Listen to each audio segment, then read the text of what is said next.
말씀을 봉독하겠습니다. 오늘 하나님의 말씀은 출애굽기 20장 1절에서 8절, 요한복음 4장 23절에서 24절까지에 있는 말씀입니다. 같이 합독하시겠습니다. 하나님이 이 모든 말씀으로 일러 가라사대 나는 너를 애굽 땅 종되었던 집에서 인도하여 낸 너의 하나님 여호와로라. 너는 나 외에는 다른 신들을 내게 있게 말지니라. 너를 위하여 새긴 우상을 만들지 말고 또 위로 하늘에 있는 것이나 아래로 땅에 있는 것이나 땅 아래 물속에 있는 것에 아무 형상이든지 만들지 말며 그것들에게 절하지 말며 그것들을 섬기지 말라. 나 여호와 너의 하나님은 질투하는 하나님인즉 나를 미워하는 자의 죄를 갚되 아비로부터 아들에게로 3, 4대까지 이르게 하거니와 나를 사랑하고 내 계명을 지키는 자에게는 1000대까지 은혜를 베푸느니라. 너는 너의 하나님 여호와의 이름을 망령되이 일컫지 말라. 나 여호와는 나의 명령을 망령되이 일컫는 자를 죄 없다 하지 아니하리라. 안식일을 기억하여 거룩히 지키라. 23절 아버지께 참으로 예배하는 자들은 신령과 진정으로 예배할 때가 오나니 곧 이때라. 아버지께서는 이렇게 자기에게 예배하는 자들을 찾으시니라. 하나님은 영이시니 예배하는 자가 신령과 진정으로 예배할지니라. 아멘. 앉으십시오. 오늘 본문의 말씀으로 유튜브 에반젤리즘 시대를 살아가는 그리스도인들의 예배라는 제목으로 여러분과 함께 은혜를 나누겠습니다. 제목이 흥미롭죠? 유튜브 에반젤리즘. 요즘 한국교회 트렌드 2025라는 책이 출간되었습니다. 저는 2023년부터 이 책이 나오면 교회의 사역과 또 세상의 흐름을 이해하기 위해서 탐독하고 있습니다. 책을 읽는 중에 저의 시선을 집중시킨 부분이 있습니다. 바로 예배입니다. 전통적으로 지역교회는 예배당 현장에서 예배를 드리고 있습니다. 이것이 교회의 정상적인 예배의 풍경입니다. 그러나 이런 현장 중심적인 예배가 시대의 변화와 기술력의 발전으로 영상 예배의 형태로 점점 진화되었습니다. 예를 들면 과거 케이블 TV의 보급으로 개교의 목사님들의 설교를 TV를 통해 안방에서 또는 거실에서 TV로 시청할 수 있었습니다. 이것이 아마도 영상 예배의 초기 모델이 아닐까 저는 생각합니다. 그 과거 일부 미국과 한국의 중대형 교회에서 멀티 캠퍼스라는 개념을 도입해서 교회 개척 사역을 시작했습니다. 본교회와 떨어진 곳에 예배 장소를 마련해서 본교회 영상을 그대로 송출해서 받아서 영상 예배를 드리는 형태입니다. 여기서 조금 더 발전되어서 예배 찬양은 각 지역 교회별로 현장에서 자체적으로 운영한 다음 설교는 본교회 목사님의 말씀을 영상으로 듣는 형태입니다. 그런데 코비드19를 맞이하면서 이런 영상 예배가 교회 예배의 중심으로 자리 잡게 되었고 특별히 유튜브는 교회 예배의 공간이 되었습니다. 기독교인을 대상으로 한 진행한 통계 조사에 따르면 60.7%가 하루 1시간 이상 유튜브를 이용하고 있다고 합니다. 기독교인들이요. 그리고 기독교인들 64.8%가 기독교 관련 설교, 찬양, 콘텐츠를 유튜브에서 시청한 것으로 조사 결과가 나왔습니다. 이른바 우리는 유튜브 에반젤리즘 시대를 살아가고 있는 것입니다.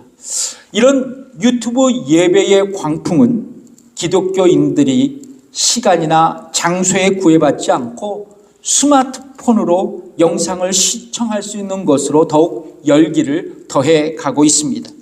그리고 이런 고백을 합니다. 운전할 때나 그리고 운동할 때 저는 설교를 들어요. 복음성가도 듣고 유명한 목사님의 설교가 너무 좋아요.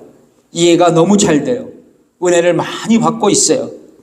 이제 성도들은 개인적으로 유튜브 공간 안에서 예배를 통해 영적인 욕구, 지적인 욕구를 충족하고 있고 은혜와 위로를 받으면서 신앙 성장을 추구하고 있습니다. 극단적인 생각을 가지신 분들은 성도들의 교제와 교회 학교 교육을 제외하고는 유튜브를 이용한 온라인 교회가 오프라인 교회를 대처할 수 있게 되었다고 주장하고 있습니다. 그리고 이런 말을 쉽게 하고 있습니다. 매 주일 저는 유튜브로 목사님 설교를 드리면서 주일 예배를 집에서 드립니다. 몇 년 전까지만 해도 교회 가서 주일 예배를 드렸는데 요즘은 그냥 유튜브로 집에서 설교를 듣고 기도하고 있어요.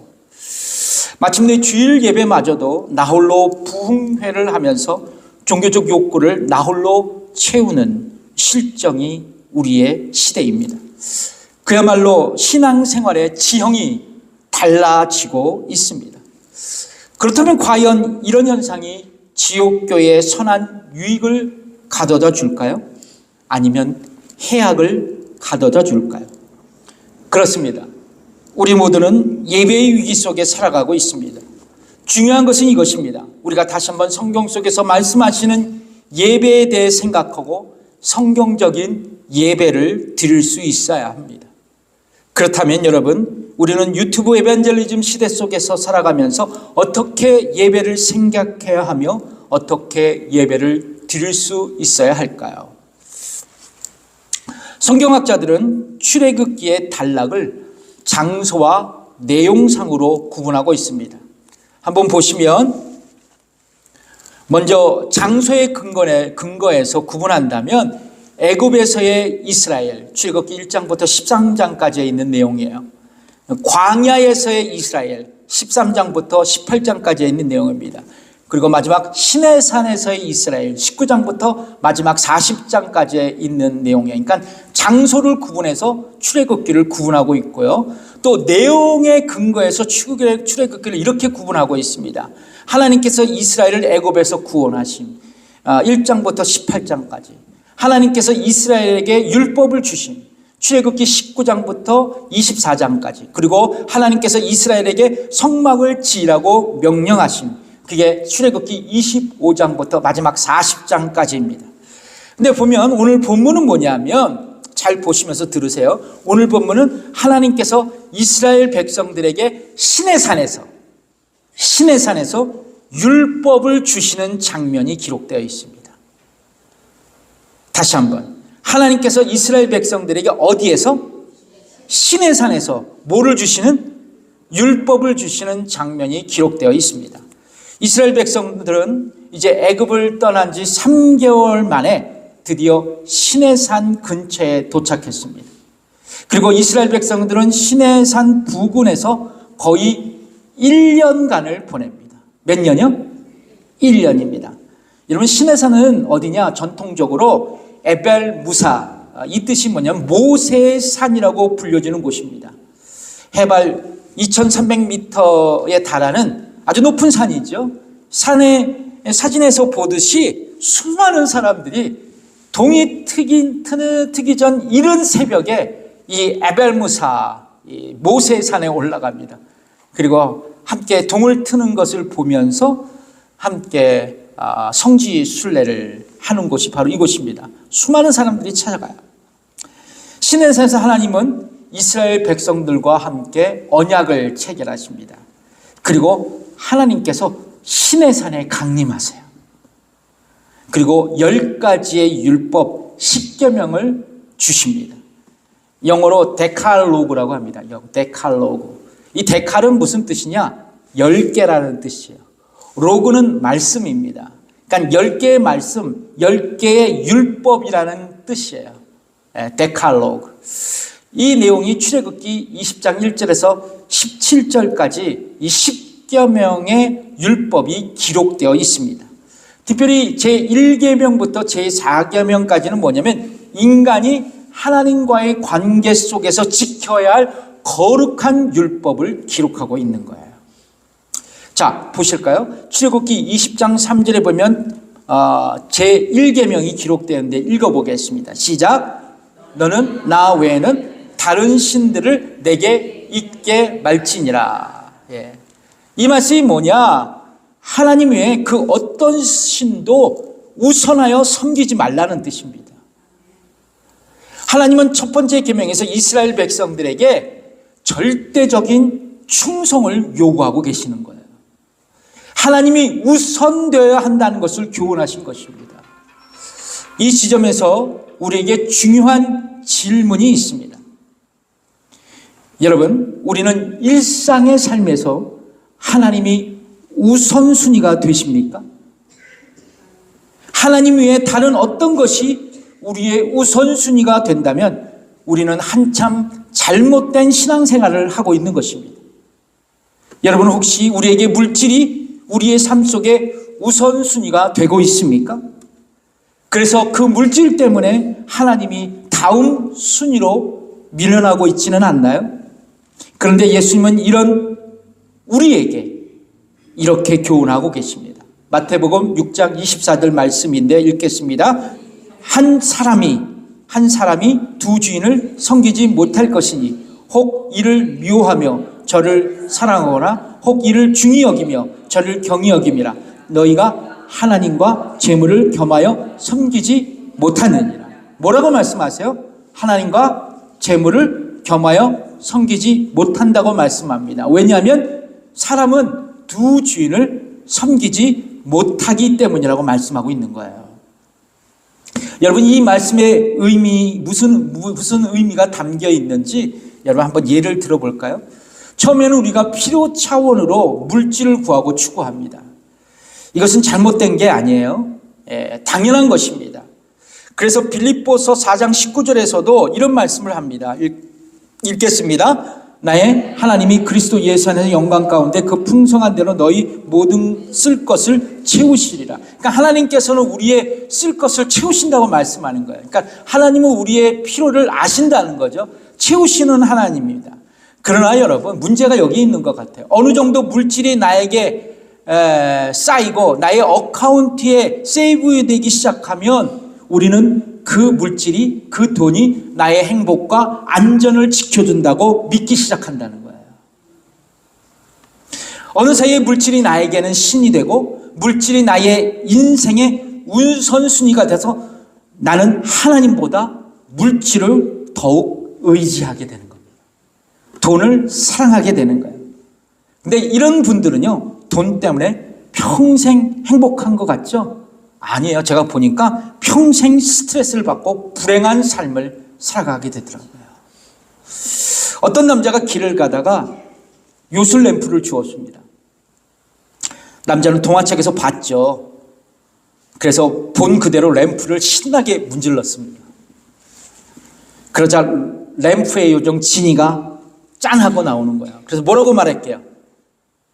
한 가지 소원을 들어주겠다. 남자는 심각한 고민에 빠졌습니다. 왜냐하면 돈, 여자, 결혼 모두 갖고 싶었기 때문이에요. 그래서 그는 이렇게 이야기합니다. 돈, 여자, 결혼. 돈, 여자, 결혼. 한 가지만 들어준다니까. 돈, 여자, 결혼. 그러자 요정은 그의 소원을 들어줬어요. 즉시 그 남자는 돈, 여자와 결혼을 하게 됐습니다. 돈, 여자, 결혼. 요정 지니가 뭐요? 돈, 여자와 결혼을 시켰어요. 아직 이해가 안 되십니까? 유머이지만 하나님보다 세상의 다른 것들을 우선한다면 불행한 삶을 살게 되는 교훈을 이 유머가 우리에게 주는 것 같습니다. 또 제2계명에서는 이렇게 말씀합니다. 출애굽기 20장 4절에서 5절까지 있는 말씀 읽겠습니다. 너를 위하여 새긴 우상을 만들지 말고 또 위로 하늘에 있는 것이나 아래로 땅에 있는 것이나 땅 아래 물속에 있는 것에 아무 형상이든지 만들지 말며 그것들에게 절하지 말며 그것들을 섬기지 말라.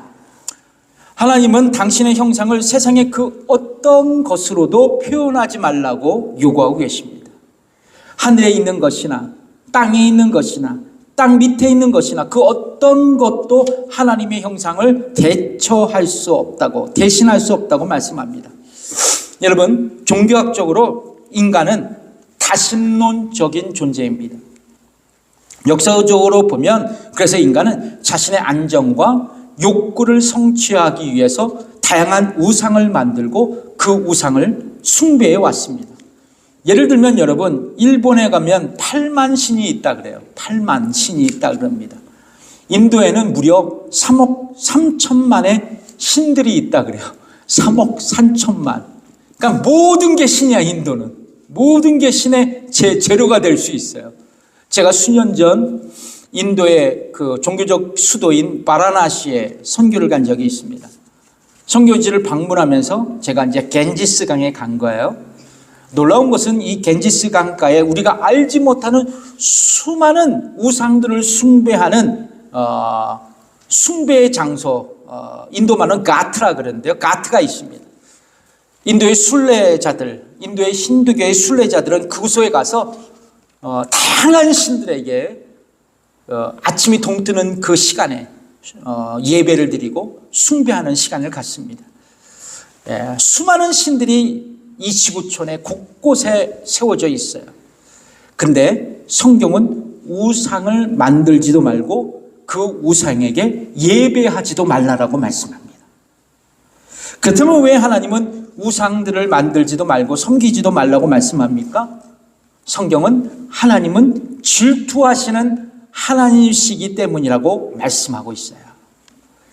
여러분, 성경에 보면 하나님과 이스라엘 백성들의 관계를 다양하게 설명하고 있는데요. 그 중에 우리가 주목해야 할 것은 뭐냐면 성경은 하나님을 신랑으로, 이스라엘 백성들을 신부로 표현하고 있어요. 그러니까 남편 대신 하나님이 아내 된 이스라엘 백성들에게 절대적인 충성을 요구하고 계신다는 거예요. 어떤 것을 통해서? 제2계명을 통해서 우상을 만들지 말고 그 우상에게 예배하지도 말라라고 말씀하신 것을 통해서 충성을 요구하고 계신다는 거예요. 그래서 하나님의 백성인 우리는 오직 하나님께만 충성해야 돼요. 예수님께만 충성해야 합니다. 하나님을 예배하고 하나님을 섬기는 하나님의 사람들이 될 수 있어야 된다는 거예요. 우리 옆분과 인사하겠습니다. 하나님께만 충성합시다. 예수님께만 충성합시다. 아멘. 다른 것 관심 끊으라는 거예요. 하나님께만 집중하라는 겁니다. 더 나아가서 제3계명에서는 이렇게 말씀합니다. 출애굽기 20장 7절 말씀을 읽겠습니다. 너는 너의 하나님 여호와의 이름을 망령되이 일컫지 말라. 이 계명의 의미가 무엇일까요? 망령되이 일컫지 말라. 하나님의 이름으로 개인적인 목적과 이익을 위해 사용하는 죄를 범하지 말라는 겁니다. 누구의 이름으로? 하나님의 이름으로. 예를 들어 볼까요? 하나님의 이름을 들면서 예언을 하거나 꿈을 해석하거나 점치는 것을 하지 말아야 된다는 거예요. 하지 말라는 겁니다. 종교적인 사기꾼이 되어서는 안 된다는 것을 말씀하고 있는 거예요. 또한 하나님의 이름을 거론하면서 자신의 상황을 합리화하지 말라는 겁니다. 자신의 상황을 합리화하기 위해서 하나님의 이름을 들먹거리는 것은 그 분의 이름을 망령되이 일컫는 것이라고 말씀하고 있는 거예요. 결코 하나님의 이름은 인간들이 이용하는 종교적인 도구가 아니라는 것입니다. 또 이런 경우가 있죠. 우리의 일상에서 영어권에 보면 하나님의 이름, 예수님의 이름으로 아주 욕하는 경우가 종종 있습니다. 운전하다 보면 막 입에 모양이 그 얘기가 나와요. 가장 고귀한 이름이 누구의 이름일까요? 하나님의 이름이에요. 또 예수님의 이름입니다. 그런데 가장 비속한 욕으로 전락해 버리는 것은 가장 큰 범죄인 것이에요. 여러분, 하나님의 이름은 욕으로 삼는 도구가 아닙니다. 하나님의 이름은 오직 경배와 예배의 대상이에요. 그래서 과거 유대인들은요, 히브리 성경에서 하나님의 이름을 소리내어 말하지 못하도록 표기했습니다. 망령되이 일컫지 않도록. 그리고 오늘날의 유대인들은요, 하나님의 이름을 소리내서 발음하는 것을 피하기 위해서 여호와라는 단어가 나올 때마다 하셴이라는 발음을 합니다. 하셴, 따라해 볼까요? 하셴. 그만큼 철저해요. 십계명은 먼저 하나님을 우선순위에 두라고 말씀하시죠. 그 다음 계명에서는 다른 우상을 만들지도 말고 더불어서 하나님의 이름을 망령되이 일컫지 말라라고 말씀합니다. 그리고 하나님을 구체적으로 이렇게 섬겨야 할 것을 새하계명에서 드디어 가르쳐주고 있는 거예요. 자, 20장 8절 말씀입니다. 읽어보겠습니다. 시작. 안식일을 거룩하여 기억하여 거룩히 지키라. 안식일을 기억하여 거룩하게 지키라. 같이 읽어보겠습니다. 시작. 안식일을 기억하여 거룩히 지키라. 성경은 안식일을 거룩하게 지키라고 말씀합니다. 어떻게 지키라고요? 거룩하게 지키라 말씀합니다. 여기서 거룩하게 지키다라는 말씀은 다른 날과 구별해서 안식일을 지키라는 겁니다. 그러니까 안식일을 준수하라는 거예요. 태초에 하나님께서 천지 만물을 창조하시고 며칠 동안 창조하셨어요? 다 까먹으셨네. 쉬운 건데 며칠? 6일 동안 창조하시고 제7일째 되는 날에 뭐 하셨어요? 안식하셨어요. 그리고 하나님이 이 날을 축복하시고 거룩하게 하셨습니다. 구별하셨다라는 거예요. 창세기 2장 3절의 말씀을 읽겠습니다. 하나님이 일곱째 날을 복주사 거룩하게 하셨으니 이는 하나님이 그 창조하시며 만드시던 모든 일을 마치시고 이날에 안식하셨음이더라. 여기서 우리가 주목해야 할 것은 뭐냐면 우리에게 하나님께서 일곱째 날, 즉 안식일을 축복하시고 구별하신 이유입니다.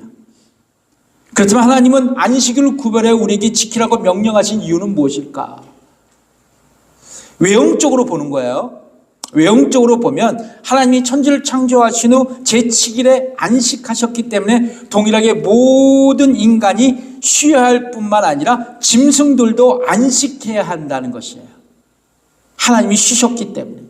그 말씀이 출애굽기 20장 10절의 말씀입니다. 같이 읽어보겠습니다. 제7일은 너의 하나님 여호와의 안식일인즉 너나 내 아들이나 내 딸이나 내 남종이나 내 여종이나 내 육축이나 내 문 안에 유하는 객이라도 아무 일도 하지 말라. 그러니까 6일 동안 열심히 일했으면 제7일은 쉼을 가지라는 것입니다. 그렇습니다. 성경은 6일 동안 일하고 제7이 되는 날은 쉼을 가져야 된다. 안식을 가져야 된다고 말씀하고 있습니다. 이것은 성경적인 가르침이에요. 동시에 자연적인 법칙입니다. 자연의 법칙이에요. 여러분, 이 세상에서 가장 불쌍한 사람이 누구라고 얘기했습니까? 제가요? 열심히 죽으라고 일하다가 죽는 사람. 죽으라고 일하다가 죽는 사람이 제일 불쌍한 사람이에요. 그래서 여러분, 과거 우리 이민사회에서 세븐데이를 일하는 것이 보통의 일상이었습니다. 여러분 맞나요? 세븐데이 일하셨어요? 안 하셨어요? 여러분들 그러면 조금 여유가 있는 분이에요. 세븐데이를 일하셨어요. 예. 청소일, 레스토랑 서버, 그리고 세탁소일, 세크라멘토에서 농장에서도 일했다며요. 농장에서 일하시면서 아들, 딸 키우고 척박한 이민 생활을 이어가셨어요. 그래서인지 모르지만 제가 목회하면서 살펴보면 지금 나에게 남은 것은 몸의 질병뿐이야. 몸이 아파와. 예. 너무나 피곤하게 일하다가 평생을 일하다가 나에게 질병이 찾아온 거예요. 근데 이것이 초창기 이민자들 뿐만 아니라 이 시대를 살아가는 우리에게도 동일하게 적용되는 말입니다. 그래서 우리는 6일을 열심히 일하고 하루 일은 중지하고 육체적인 안식을 가져야 된다는 거예요. 여러분, 히브리어로 안식일을 샤바트라 그러죠. 샤바트. 한번 따라해 볼까요? 샤바트. 이걸 발음을 못하면 샤베트라 그래요. 먹는 이거 아이스크림도 아니고 샤베트가 아니라 뭐요? 샤바트. 예. 모세오경에 무려 66번, 66번이 언급됩니다. 흥미로운 것은 샤바트의 뜻이 뭐냐면 명사와 동사의 의미가 있는데 동사적인 뜻으로 뭐냐면 중지하다, 그만두다라는 거예요. 그러니까 안식일은 말 그대로 육체적인 안식을 위해서 아무것도 하지 않고 일을 중지하는 겁니다. 그래서 여러분, 우리는 안식일을 통해 쉼을 갖는 거예요. 그 영성학자, 영성신학자 마르바던, 이 마르바던의 책 안식에서 이분은 안식을 이렇게 정의하고 있습니다. 일을 그칠 뿐만 아니라 생산도, 쟁취도 그치고 근심과 걱정도 긴장도 그쳐야 한다. 그리고 소유하려는 노력도 그쳐야 하고 하나님이 되려는 노력도 그쳐야 한다. 이게 안식이래요. 그렇습니다. 여러분, 우리는 최소한 일주일에 하루의 일을 그만두고 제7일에 안식을 해야 해요. 왜냐하면 나의 건강도 지키고 내일의 생산적인 활동을 위해 재충전을 해야 하기 때문입니다. 그래서 여러분, 안식일 날 아무것도 하지 않고 모든 것을 중단하는 것도 아니에요. 그렇다고 해서 여러분, 안식일 날 아무것도 하지 않고 모든 행동을 중단하라는 것은 아닙니다. 일주일 중 하루는 하던 일을 멈추고 우리를 창조하신 하나님, 구원하신 하나님을 기억하며 예배할 수 있어야 된다는 거예요. 육체적인 안식이 있었다면 더 나아가서 영적인 안식이 우리에게 있어야 한다는 것을 영성신학자 마르바던은 우리에게 조언합니다. 그래서 안식일의 쉼은 궁극적으로 하나님께 예배하는 행동으로 나타날 수 있어야 돼요.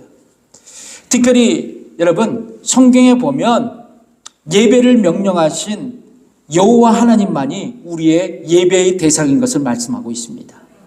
그러니까 여러분, 이 안식일 날 육체적인 안식뿐만 아니라 영적인 안식을 취하기 위해 우리는 온 세상 만물의 주인이신 하나님께 예배를 드릴 수 있어야 된다는 거예요. 그 말씀들이 성경에 여러 곳에 나옵니다. 자, 시편 29편 2절에 있는 말씀을 천천히 읽어볼까요? 여호와의 이름에 합당한 영광을 돌리며 거룩한 옷을 입고 여호와께 경배할지어다. 아멘. 시편 66편 1절과 2절의 말씀, 온 땅이여 하나님께 즐거운 소리를 발할지어다. 그 이름의 영광을 찬양하고 영화롭게 찬송할지어다. 시편 96편 8절, 여호와의 이름에 합당한 영광을 그에게 돌릴지어다. 예물을 가지고 그 궁전에 들어갈지어다. 그렇습니다. 성경은 일관성 있게 여호와 하나님의 이름에 합당한 영광을 돌리고 찬양하고 경배하고 그를 예배하라고 말씀합니다. 이것을 신학적으로 예배의 하나님 중심성이라고 말을 해요. 한번 때려볼까요? 예배의 하나님 중심성. 자, 그런데 우리가 이 지점에서 주목해야 할 것이 있습니다. 성경적으로 예배는 하나님을 만나고 내가 영광과 찬양을 드리는 시간이라는 거예요. 그러니까 예배가 내가 무엇을 받는 시간이 아니라는 것입니다. 여러분 이해하십니까? 내가 드리는 시간이지 받는 시간이 아니라는 거예요. 원칙적으로 말하자면 대부분 타종교는 인간의 욕구를 충족시키기 위해서 자신의 삶의 안녕을 위해서 뭐를 드립니까? 예배를 드립니다. 그러니까 인간이 신에게 찾아가서 자신의 행복을 추구하기 위해서 우상을 섬기는 거예요.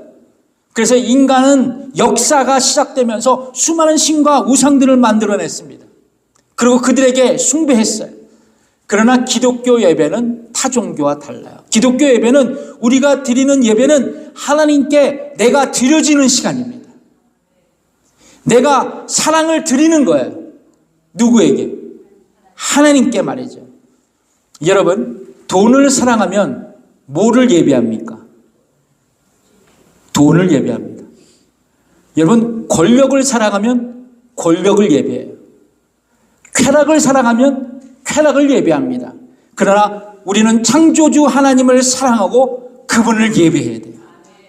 왜냐하면 이것이 우리가 살아가는 목적이자 우리에게 주어진 거룩한 의무이기 때문에 그렇습니다.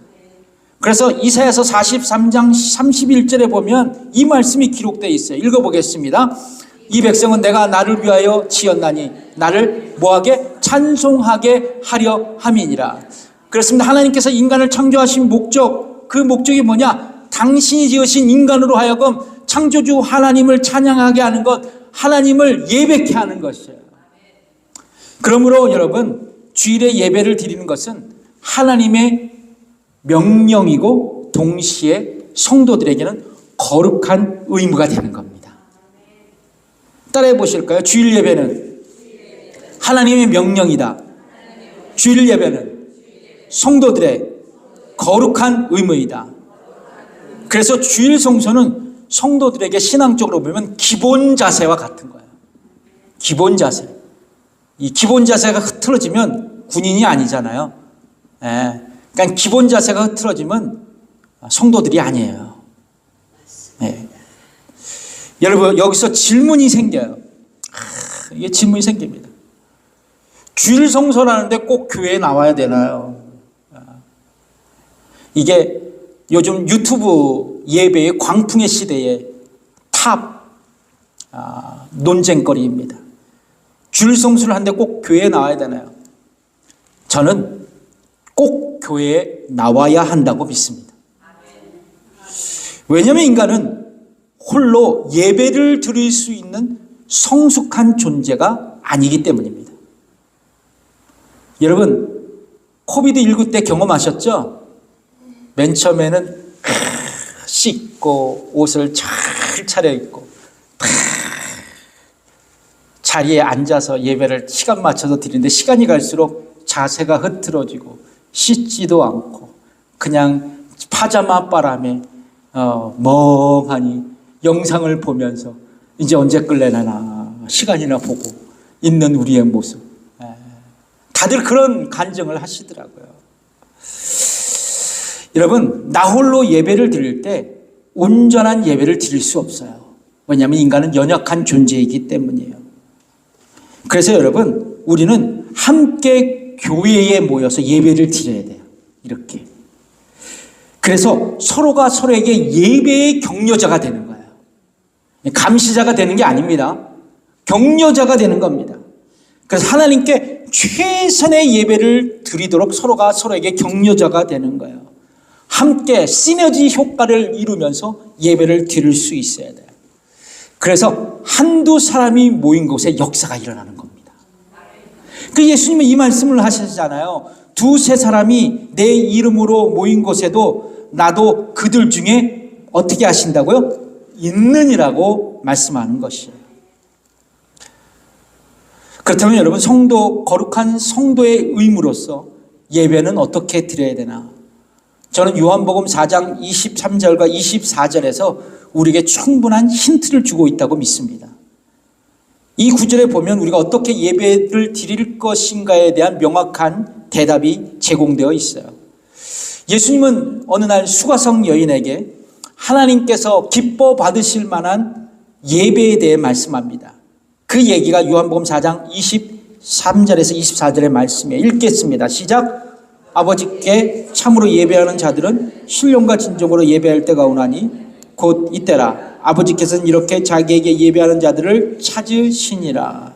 하나님은 영이시니 예배하는 자가 신령과 진정으로 예배할지니라.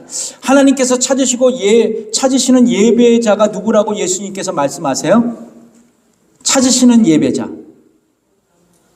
신령과 진정으로 예배하는 자들입니다. 이 지점에서 여러분, 신령과 진정이라는 단어의 원어적인 의미를 우리가 알 수 있어야 돼요. 먼저 신령입니다. 신령. 그 신령이 아니라 신령은 영으로 해석할 수 있어요. 그러니까 우리가 주님께 드리는 자가 영적으로 예배를 드릴 수 있어야 된다고 말씀하고 있는 겁니다. 왜냐하면 하나님은 영이시기 때문에 그래요. 하나님은 영이시기 때문에. 따라서 성도들은 예배를 형식적으로 드리는 게 아니라 영이신 하나님께 기뻐 받으실 만한 영적인 예배가 될 수 있도록 영적으로 예배를 드릴 수 있어야 된다는 겁니다. 그렇다면 문제는 이거예요. 우리는 어떻게 영적으로 예배를 드릴 수 있을까? 영적인 예배자가 될 수 있을까? 기본적으로 무엇보다도 예배를 드리면서 예배 속에서 부어주시는 하나님의 은혜를 사모하고 성령님의 인도하심을 간절히 소망할 수 있어야 돼요. 내가 이 예배 속에서 은혜를 받아야 되겠다. 이게 먼저라는 거예요. 그냥 돌아가는 시간이 아니라 내가 여기서 뭔가 건져가야겠다. 내가 여기서 반드시 은혜를 체험하리라. 이 소망감이 있어야 된다는 겁니다. 그래서 이런 영적인 예배를 준비하기 위해서 예배가 시작되기 전 10분 전에 예배당의 자리에 조용히 앉아서 기도하면서 예배를 준비할 수 있어야 돼요. 이게 굉장히 중요한 거예요. 오늘로 너무 좋잖아요. 막 예배를 준비하는 게. 그리고 기도하는 시간 누구도 방해받지 못하도록 예배당에 들어오면 다 침묵을 유지하는 겁니다. 침묵을 유지해요. 뭐 인사는 나중에 하고, 그리고 예배에 집중하며 찬양하고 말씀을 들어야 합니다. 예배를 드릴 때에도 마찬가지예요. 그냥 멍하니 아무 생각도 없이 예배를 드린다면 결코 영적인 예배가 될 수 없어요. 동의하십니까? 멍하니까 안 되죠. 도리어 형식적인 예배가 될 수 있는 거예요. 여러분, 예배를 집중하지 못하게 하고 예배를 방해하는 장애물들이 우리 가운데 얼마나 많은지 몰라요. 그 중에 피곤함도 있겠죠. 그렇죠? 피곤해서 그럴 수도 있어요. 근데 대표적으로 두 가지입니다. 제가 생각하기는 첫 번째는 지각이야, 지각. 이거 지각은 너무 늦지도 않아. 딱 5분 지각해. 근데 그게 하늘과 땅 차이예요. 하늘과 땅 차이야. 여러분, 급한 마음에 주일 예배에 참석하면 뭐가 영적인 예배를 기대할 수 있을까요? 결코 될 수가 없는 거예요. 또 하나는 뭐냐면 스마트폰입니다. 이놈의 스마트폰. 이 망할 놈의 스마트폰. 이찬수 목사님은요, 스마트폰을 뭐라 하면 사단의 전략이라고 얘기하시더라고요. 동의해요. 사단의 전략이에요. 스마트폰이 우리에게 편리함을 제공해 주죠. 그러나 우리의 신앙생활에 씻을 수 없는 커다란 상처를 남기고 있는 게 바로 스마트폰입니다. 특별히 이 스마트폰이요, 마귀의 도구가 되면 하나님께 드리는 우리의 기도와 말씀의 헌신으로부터 우리를 멀어지게 만드는 거예요. 스마트폰으로 멍해지는 겁니다. 그리고 진실하게 드리는 예배의 자리를 떠나도록 아주 촉구해요. 만듭니다. 최악의 경우가 있어요. 케이스가 있어요. 예배에 늦게 와서 예배 내내 스마트폰 보는 사람들. 이건 최악이야. 이건 예배를 기대할 수가 없어. 그냥 왔다 가는 거야. 어른들은 예배 시간에 그새를 참지 못해서 유튜브를 봐요. 그 구글 탐색합니다. 메시지 확인하고 카톡을 날려요. 그리고 아이들과 청소년들은 게임을 하면서 그 게임하는 옆에 친구들은 그것을 구경하러 예배를 참 못 드려요. 이 현장의 얘기들입니다. 우리 유스 파스터들의 고백이에요. 그렇습니다. 오늘날 유례 없이 찾아오는 스마트폰 시대의 역습이라 그러죠. 우리 모두가 그렇게 실패한 예배자의 삶으로 인도하고 있어요. 그래서 우리 교회는 오늘 선포하는 겁니다. 모든 예배의 시간 스마트폰을 끄자는 거예요. 그러니까 들어오기 전에 스마트폰을 다 끕시다. 다 끄고 10분 전에 딱 앉아서 예배에 준비하는 기도자가 되는 거예요. 다만 저쪽에서 식당에서 봉사하신 분은 봐드릴게요. 5분까지만 하고 딱 중지하고 딱 교회 예배당에 딱 들어오는 겁니다. 그거 한 가지, 교회 오면 식당 먼저 들어가지 마세요. 예배당에 오세요. 기도하세요. 여러분 동의하십니까? 그렇게 하실 수 있으세요? 뭐 거기 가서 뭘 해요. 여기 예배 기도한 다음에 급한 일 있으면 가서 일을 보시고, 예배 오시면 예배당에 오셔서 먼저 기도하시기 바랍니다. 그래서 여러분, 예배당에 들어오실 때도 예배에 집중할 수 있도록 결단으로 침묵을 유지하시고 모두가 예배를 기도로 준비하며 영적인 예배자가 되었으면 좋겠습니다. 더 나아가 예수님은 우리에게 영적으로 예배를 드릴 뿐만 아니라 진정으로 예배를 드리라고 말씀합니다. 여기서 진정은 헬라어로 알레세이아라는 단어를 사용하고 있어요. 이 단어는 진리, 진실이라는 의미를 가지고 있습니다. 그렇습니다. 우리가 드리는 예배가 영적인 예배로 드려야 할 시간이어야 하지만 한 걸음 더 나아가서 성경은 진실로 예배를 드릴 수 있어야 된다고 우리에게 말씀하고 있습니다. 진정한 마음. 그러니까 하나님이 원하시는 예배는 진실된 마음으로, 진정한 마음으로 예배를 드리는 겁니다. 여러분, 그렇다면 우리는 하나님 앞에 진실한 예배를 어떻게 드릴 수 있을까? 여러분, 요한복음 4장에 등장하는 사마리아라는 곳이 있습니다. 그 사마리아는 하나님을 예배하고 동시에 우상을 섬겼던 장소였어요. 그런 사마리아의 번영을 위해서 그림신산 정상 위에서 하나님을 예배하고 동시에 우상을 섬겼습니다. 그들은 하나님께 거짓된 예배를 드리고 있었던 사람들이었어요. 바로 북이스라엘 사람들이었습니다. 우리도 마찬가지예요. 그렇다면 우리가 거짓된 예배가 아닌 진실한 예배를 드리기 위해서 우리는 어떻게 해야 되나? 여러분, 하나님이 우선순위가 되는 예배자가 되어야 돼요. 이게 굉장히 중요합니다. 만약 우리가 하나님께 예배 드리는 것보다 또 다른 우선순위가 생길 때 그것이 바로 진실되지 못한 예배가 될 수 있습니다. 진실된 예배가 아닌 거짓 예배가 될 수 있다는 거예요. 그러면 여러분, 하나님께 진실된 예배를 드리기 위해서는 무엇보다도 나의 우선순위가 누구에게 있다? 하나님에게 있는 거예요. 그리고 그분께 예배하는 데 있다라고 고백해야 돼요. 실천해야 됩니다.